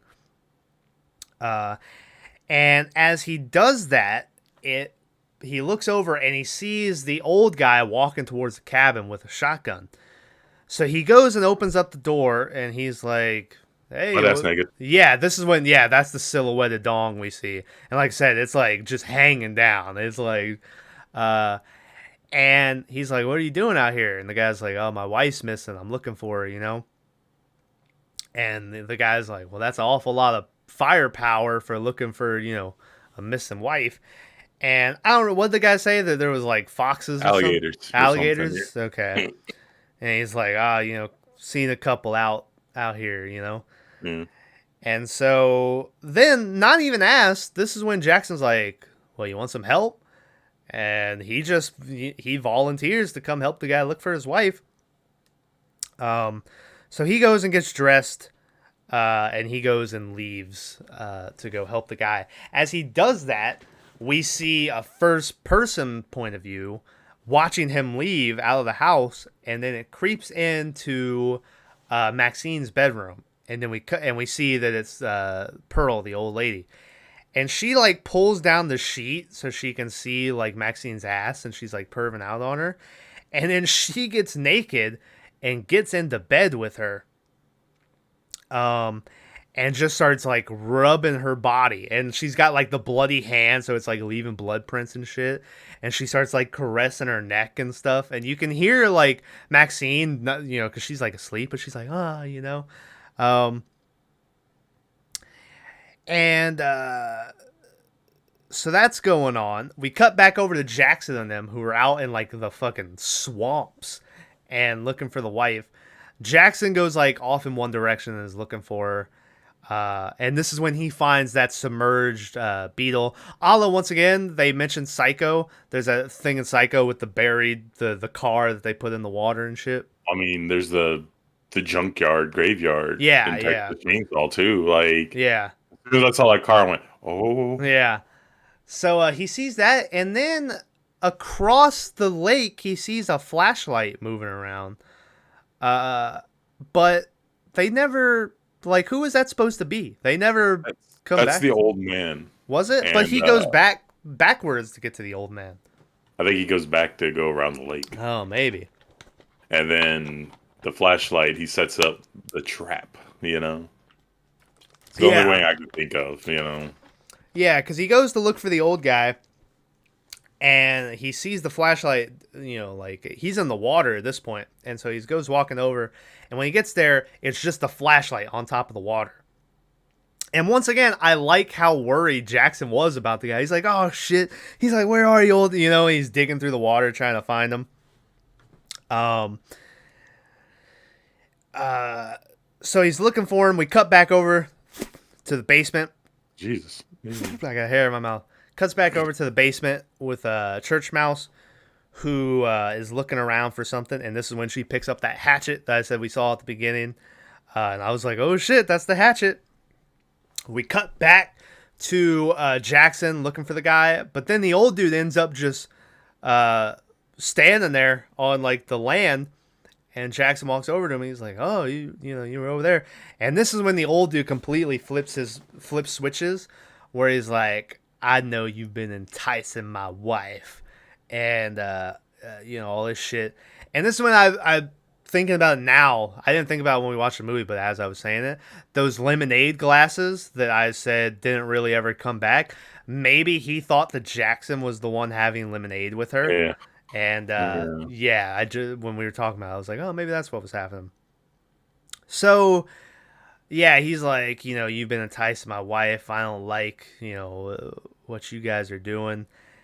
And Jackson says something I can't remember, and then the old dude's like, well, that might be, but whatever. And then this is when I say, because he lifts up the shotgun and puts it on Jackson's chest. And then he shoots him. It's off screen, but he shoots him, and that's it. Jackson's dead. And I thought it was bullshit that this guy who served in South Vietnam would let this guy very slowly put the gun up to his chest and kill him. Like, I thought Jackson should have been like, what, that bitch? Yeah, I think it's one of those things where the guy had the gun for so long that it just got incorporated. Like, maybe. You ever have it's kind of like a wild dog, right? Where you bring in a wild dog and he's cool. He sleeps on the floor. Everything's great. Yeah. You feed him. Everything's fantastic. And then a week later, he just attacks you. Yeah. And back in your mind, you're like, well, it was a wild dog. Yeah. So you're like, this is a crazy man with a shotgun. But he's been fine. Yeah. He ain't shoot nobody. We're good. Hey, what are you doing with that shot? Ah! Yeah. Maybe. Kind of deal. But, plus, the old dude doesn't seem threatening at all, right? Because he can barely walk and everything. Yeah. Else. Well, I mean, literally, out of all the movies we've watched, these are the most, like, easy to kill horror villains. Like, we'll get to it. They don't even, like, get... Their own bodies are basically what kills them. But yeah, so Jackson's dead. That's the end of Jackson, which I was sad to see him go. So now at this point, the only people who are left are the three women in the movie. Maxime wakes up in bed, and she's rolled over at this point. So she wakes up and sees Pearl laying next to her. And so she just starts screaming. And this wakes up the blonde chick who comes out to see what's happening. As she does, Pearl comes out of the bedroom and, like, runs by her. She asks Maxime what's going on. Maxine's like, she was in bed with me, all this shit.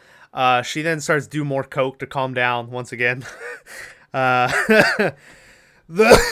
Coughing. Back over, the old dude gets back inside the house and gets there just in time to see his church mouse cuts open a hole in the door with the hatchet and goes to unlock the door, and he just takes the shotgun and just busts her hand up. It shows it like all broken and stuff too. Oh, there's like bones sticking out. Yeah, and he destroys her hand. This is when he goes over to the TV and he turns it on, and it's that preacher that we've been seeing, and who's and the TV that was on at the beginning, and turns up the volume to like drown out her screaming. The blonde chick goes out to find the granny, and when she does, she finds her at that dock that the girl was swimming at earlier, and she's all naked and shit. And so she runs over and she's like, oh, are you cold? And she puts a blanket around her. And she's like, my aunt used to get confused all the time. I understand this stuff. I once studied to be a nurse and everything. And she's like, we'll get you some help. And then Pearl is just like, and slaps her in the face. And she's like, I don't need a nurse. And she's like, what good have you ever done but be a whore, And so the blonde chick is like, all right, listen here, you old bitch. And And Pearl takes her and pushes her into the water. And the blonde chick comes up and she's just like looking at it. And then Pearl's like, bitch, and says it back or whatever. And then the alligator from earlier just jumps up and grabs a hold of the blonde chick's head and just kills her. And it was So like, holy shit. I have a theory. That's when I sent the thing where I went, this movie just did the greatest thing ever. So I think so. The guy chained in the basement Uh-huh. isn't the first one who's been there. Yeah. So I think that this alligator is kind of like a pet, Yeah, and like that's when how people they wind get. up in that, so Yeah, like, yeah, that's his food.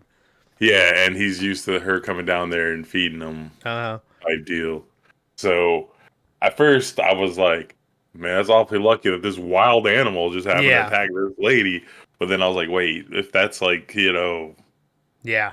what it's used to, then it makes sense. You can use it as a killing weapon if it's trained to Yeah. kill. But yeah, Uh, it was crazy though. She was yeah. screaming and stuff. Oh, So the blonde chick gets killed. We cut back over to Maxine, who's cleaning the blood off of her, and I just wrote this down because she does the disgusting, like the, and I thought that was good. Um, she then sees the old people walking towards the cabin, and so she's like, "Oh shit!" So when they come in and they look around the rooms, there's no one in there, and so they're like, "Okay." And so they sit down on Maxine's bed, and they're talking, and uh, the wife is kind of like, you know, she's like, "Can you tell me I'm important?" And he's like, "You are important. You were, the most beautiful woman, I had ever seen and shit." And she's like, "Yeah, had." And he's like, "No, always has been, always it will be, and shit like that. always has been. Yeah." And she's like, "Can you tell me you love me?" And he's like, "Of course I love you," and shit. And so she reaches over and starts kissing him, and they're kind of kissing, and he's like, my heart," and she's like, "It'll be all right." Uh, and then they start fucking. And you get straight up like old lady voice, but fuck me, Howard.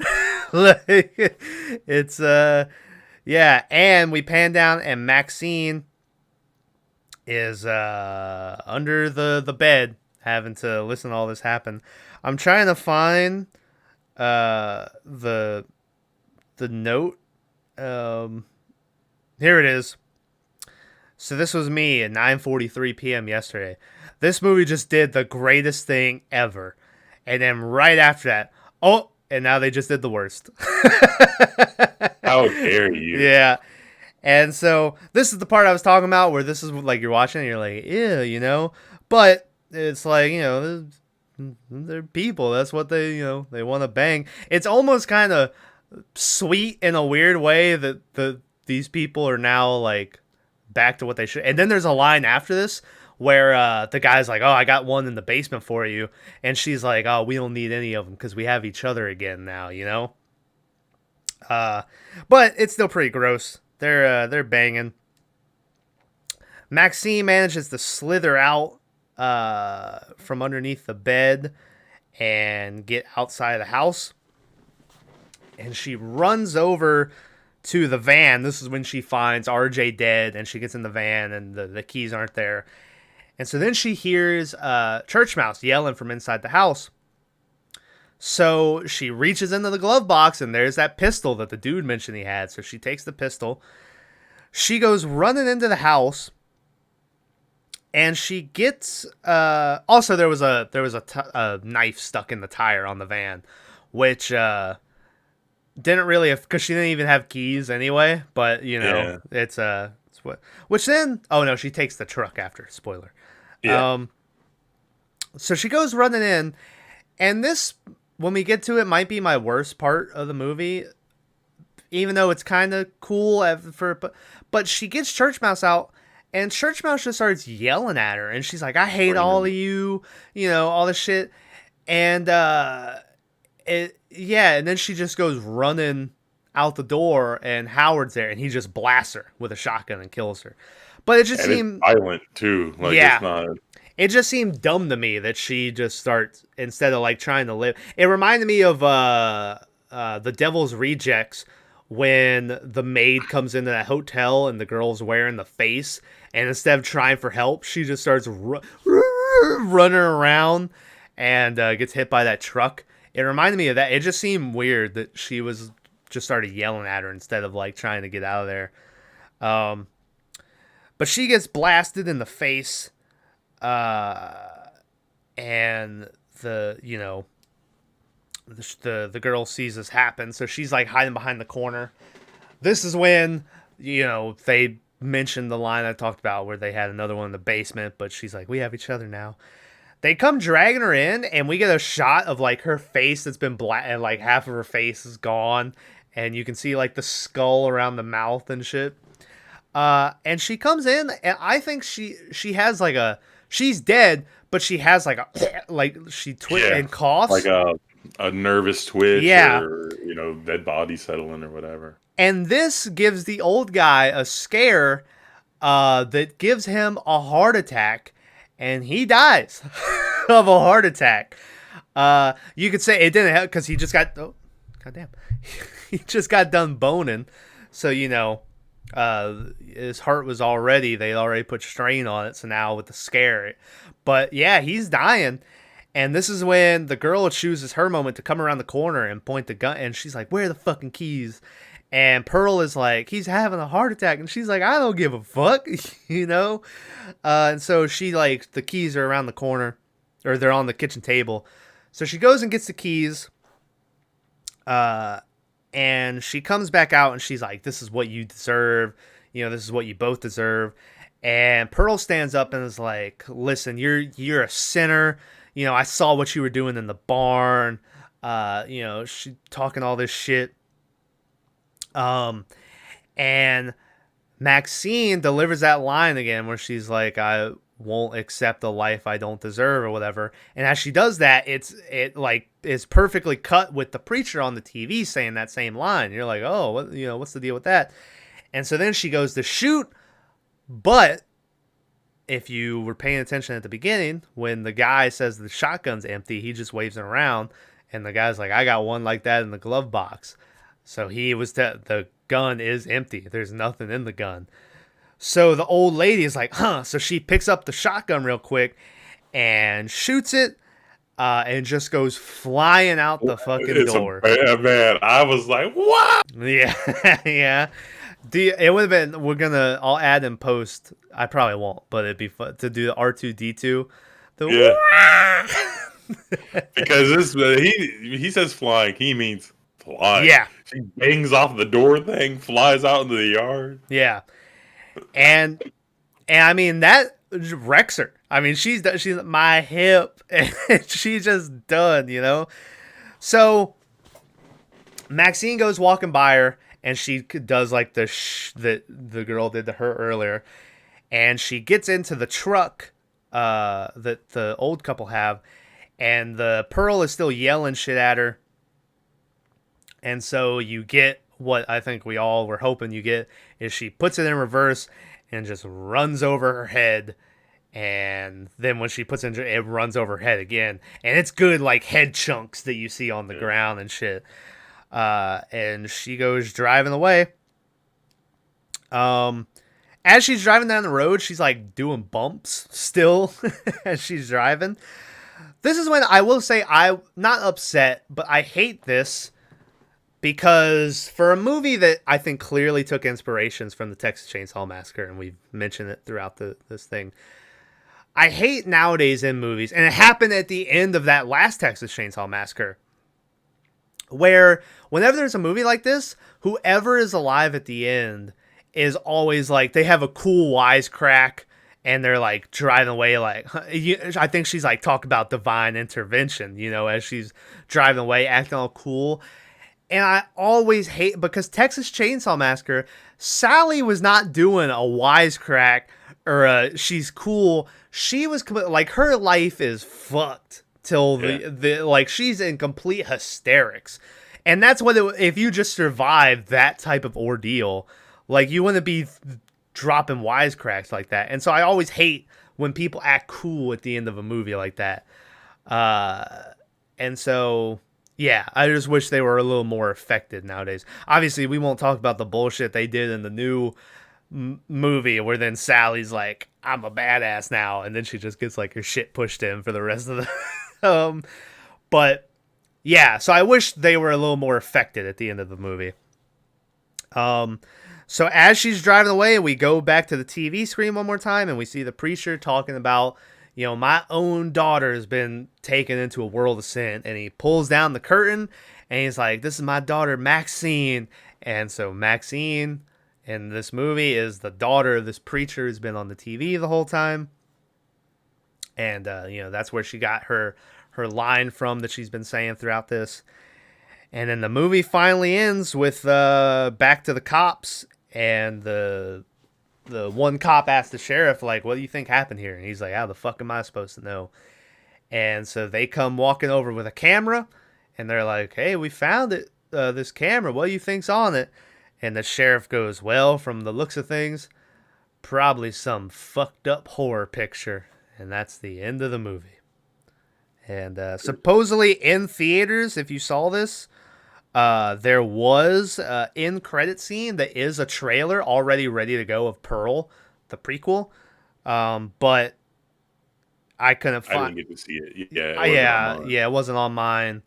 And I looked it up on, but I couldn't find any like video of it. So, but apparently there's already the trailer ready to go for Pearl. But, yeah. This is when, more death foreshadowing. When they're walking out as the blonde chick is walking out of the strip club, it pans up and we see a blonde lady with an alligator biting onto her like bikini bottoms and shit, and that was like the foreshadowing for her death. Yeah, Bayou Billy's. What was the name Yeah, of the strip so club? something like that. Also, I didn't mention it, but when they pan up, that strip club's like in the middle of like a steel mill looking thing. Like it was like a really shitty Well, looking part of town. back in the day, you couldn't have those type of places in a nice part of town, so you had Yeah, to do it on like the border on the outside. yeah. So anyway, and then I couldn't find a budget for this movie, but it made $13.1 million at the box office. So, Which is probably a loss considering the people they had in it. yeah. I mean, they didn't really. Well, I guess they did have, because Kid Cudi, I'm sure, isn't a cheap, even though he's Well, not I'm known sure as he an did it. actor. Yeah, but this is his first horror film, Yeah, right, or whatever. So I'm sure he did it on the cheap. yeah, and Nothing then against he doesn't need the money, yeah, but like all the females showing their titties, I'm sure they had to get a decent payday. yeah. Like I said, the blonde chick, Brittany Snow, she's in bunch Pitch Perfect and shit. Apparently, Mia Goth, who's the main girl, is in a bunch of stuff, but I didn't recognize any of the stuff she was in. And then, like I said, that Church Mouse was in the new Scream. Apparently, she's also in that Studio 666 movie, the Foo Fighters movie, that we're gonna watch. So she'll be on a third time for the cast when we get to that. Oh God, I don't know if it's available to stream yet. Oh, I didn't. I don't remember saying that we were going to watch that movie. We did, because you won the shit on. But yeah, Might be good. it might be. And then I don't know how much work the dude from The Ring's doing nowadays. So I don't know if you, but I'm sure he's doing a bunch of stuff, but he's getting older, so it's like yeah, I'm sure he's not. I mean, he's in great shape. We learned that in this it is movie. in great shape. Yeah. He looked like a fucking Ken doll when he came out He of the did. house. He did. Let's do best of worst of for X. My best of is gonna be the neck stabbing. I thought it was real. I will say a thing I appreciate is a lot of times in horror movies nowadays, it seems like whenever they do a bunch of gore, it's kind of like the gore isn't like gory. They kind of make it real shiny. so it's like fun to watch. I thought all the gore in this, like that was nasty gore, like him with his neck meat just hanging everywhere and stuff. And so I appreciated that about the thing, and the whole the lighting turning red, and and her like she's stabbing. I forgot to mention after that scene, she then starts to do like a Joker dance, where she's like, like the Joker in the bathroom and that fucking It's her like dancing, like how she used to yeah. be, whatever. But anyway, that's gonna be my best of, and then worst of. Probably like I said, with the girl church mouse when she gets out, and instead of like trying to live, she's just like, I hate all of you. Yeah, I didn't like that. If it wasn't that, it would be the fact that that girl is doing wisecracks at the end of the movie. It bothers me. I wish you were a little more affected by stuff that Uh, happened. you got to remember how high on cocaine she was. She was very high on. This is the most cocaine usage we've seen since Mandy. when he Hey, what? we'll be bringing up the best movie Oh versus yeah. the best movie. So anyway, what's your best of worst of, Tyler? Ah, man. Trying to think of what my worst of is. My worst of, hey, this is gonna sound weird because I'm a degenerate, Uh, but I didn't like all the porn. I yeah. thought it took away from the movie. Like you could, they should have showed like bits or whatever, right? Which is fine Hmm. to like show that they're doing it, but like we didn't need all that. Yeah. And it's a weird complaint from me because usually I'm like, oh yeah, but it's just like, okay, we get it. Your porn star is making a movie, right? Hmm. Like the first time the blonde and Jackson, Yeah. it's like 30 minutes. They're not 30 minutes, but it feels like forever, right? Hmm. And you're just like, okay, all right, and it's like uncomfortable watching a movie like that. And you got your volume and surround sound on and stuff, and you're like, let's dial this back a little, Yeah. like. I just eh, imagine the couple times I've been to Bag's apartment where we watch movies, and he'll have it turned up, and then like something loud will come on. He's like, "Oh shit!" And he turns it down. I just imagine watching this movie with him there. He's like, "Oh, not again." He's like turning it down. God, my favorite part though, that's a hard one. That whole scene with the alligator is fucking amazing. I loved That's a it. good scene. Um, the whole we're gonna make so much money, fill my dick was good. Yeah. There's so many good parts of this movie. Hmm. Like I don't I don't know how. Okay, the cake winner though is when that old lady shoots a shotgun. Yeah. That Flies I out the door. was like God damn, like it Uh huh. got me. So, Yeah. but Um, the whole movie's really good. Like I don't know about this whole sequel thing. I don't know if they're gonna make Pearl be like a killer from the beginning. I think so. And there's a line that she says in the movie, and people have made this theory and stuff.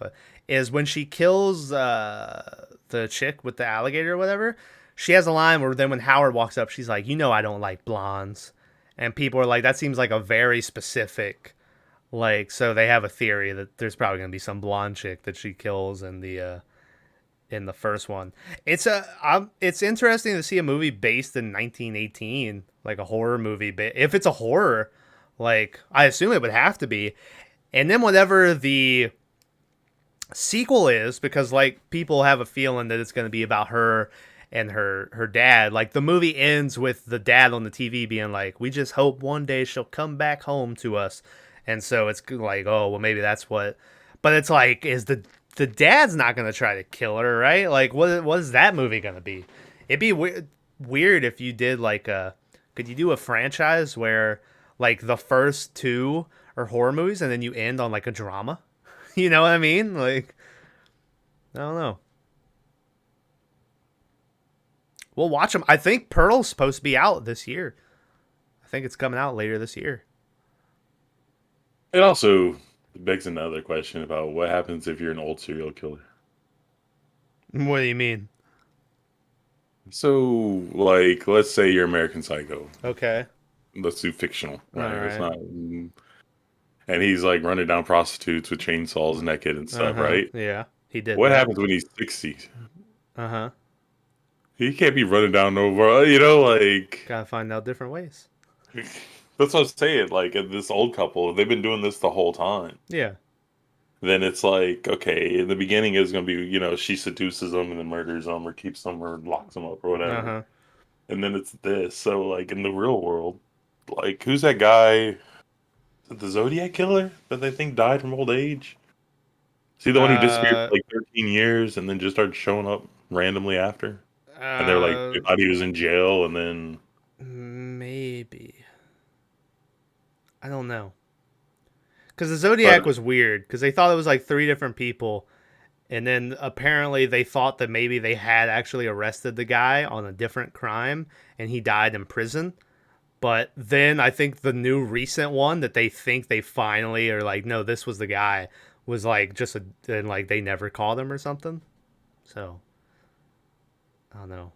I want to watch that Zodiac movie. I've never watched it, but it's not a horror, so I can't really justify picking it. I guess we could do a smoke break on it one time. maybe. Yeah, We have a I lot of hear it's smoke. good.